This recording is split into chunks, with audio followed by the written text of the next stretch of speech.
मुज़म्मिल साहब, अब भारत के अंदर की सिचुएशन, हम अरबों रुपए अरबों डॉलर्स देख रहे हैं कि भारत मुसलसल खर्च कर रहा है अपने डिफेंस सिस्टम को मजबूत बनाने के लिए, और पाकिस्तान के हवाले से सख्त स्टेटमेंट्स हम पहले ही देख रहे हैं कि सामने आ रही हैं। क्या भारत, आपको लगता है एक बार फिर से गलती करेगा ऑपरेशन सिंदूर 2 के हवाले से? जिस तरह से उनके स्टेटमेंट्स हमारे सामने हैं, बीजेपी नहीं चाहती कि हालात नॉर्मलाइज हो, जैसे पाकिस्तान और इंडिया की जो मिलिट्री टू मिलिट्री कम्युनिकेशन है उसको हम फिर भी कंसीडर कर सकते हैं कि एक पॉजिटिव वे में है या आगे बड़े बेहतरीन तरीके से चल रही हैं, लेकिन जो भारत के अंदर की सरकार है वो बेसिकली नहीं चाहती कि भारत और पाकिस्तान के माहौल के हालात नॉर्मल हो सके। ऐसा ही है? जी बिल्कुल, मैं समझता हूँ कि भारत की क़यादत 6 सितंबर 1965 को भी जहरियत कर रही थी और आज 10 मई 2025 को भी जहरियत कर रही है।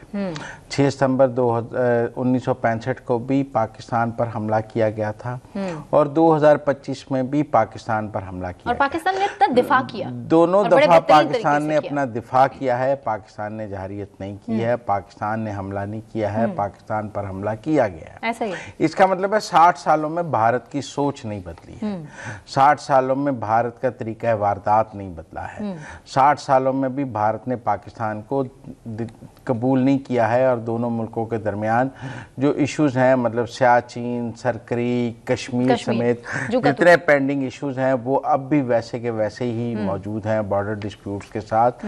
तो मुझे ये लगता है कि 60 सालों में आज भी हम वहीं खड़े हैं जहाँ 6 सितंबर 1965 में खड़े थे, इसलिए हालात वही हैं। भारत की नीयत नहीं बदली है, जंग का समा है और हर वक्त हमको भारत की इस सोच के साथ जंग का सामना है। इस दौरान आप देखें कारगिल भी हुआ है, 71 की लड़ाई भी हुई है पाकिस्तान में, सियाचिन का मार्का भी हुआ है, सरक्रीक भी हुआ है, बहुत सारी लड़ाइयाँ 65 के बाद हुई हैं और 65 से पहले भी लड़ाइयाँ हुई हैं पाकिस्तान और भारत के दरमियान, 65 के बाद भी हुई हैं। तो एक तसलसल है दोनों मुल्कों के दरमियान जंगों का। ये दुरुस्त है कि 10 मई 2025 के बाद इंटरनेशनल जो तवाज़ुन है, बैनुल-अक़वामी तवाज़ुन है, वो हमें पाकिस्तान के हक़ में नज़र आता है। भारत के बहुत सारे इत्तेहाद टूटे हैं।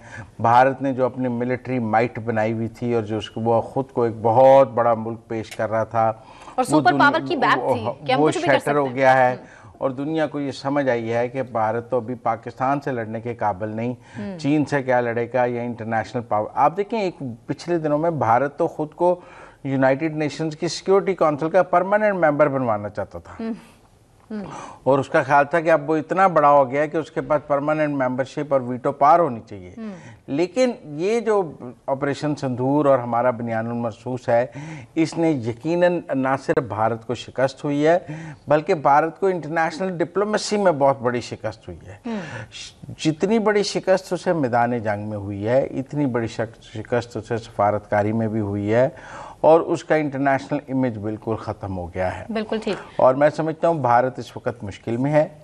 भारत में इस वक्त बहुत क्रिटिसिज्म है, वहाँ की अपोजिशन जमातें मोदी साहब पर बहुत तनकीद कर रही हैं और मोदी साहब का जो अमेरिका के साथ तनाज़ा पैदा हुआ है, जो अब उन्होंने एकदम जब अमेरिका से लड़ाई हुई है तो उन्होंने 6 साल बाद चीन से सुलह की है। रूस के कदमों में रूस की वजह से तो लड़ाई है, लेकिन चीन से जो मोदी ने सुलह करने की कोशिश की है वो अपनी जगह एक इम्पॉर्टेंट है।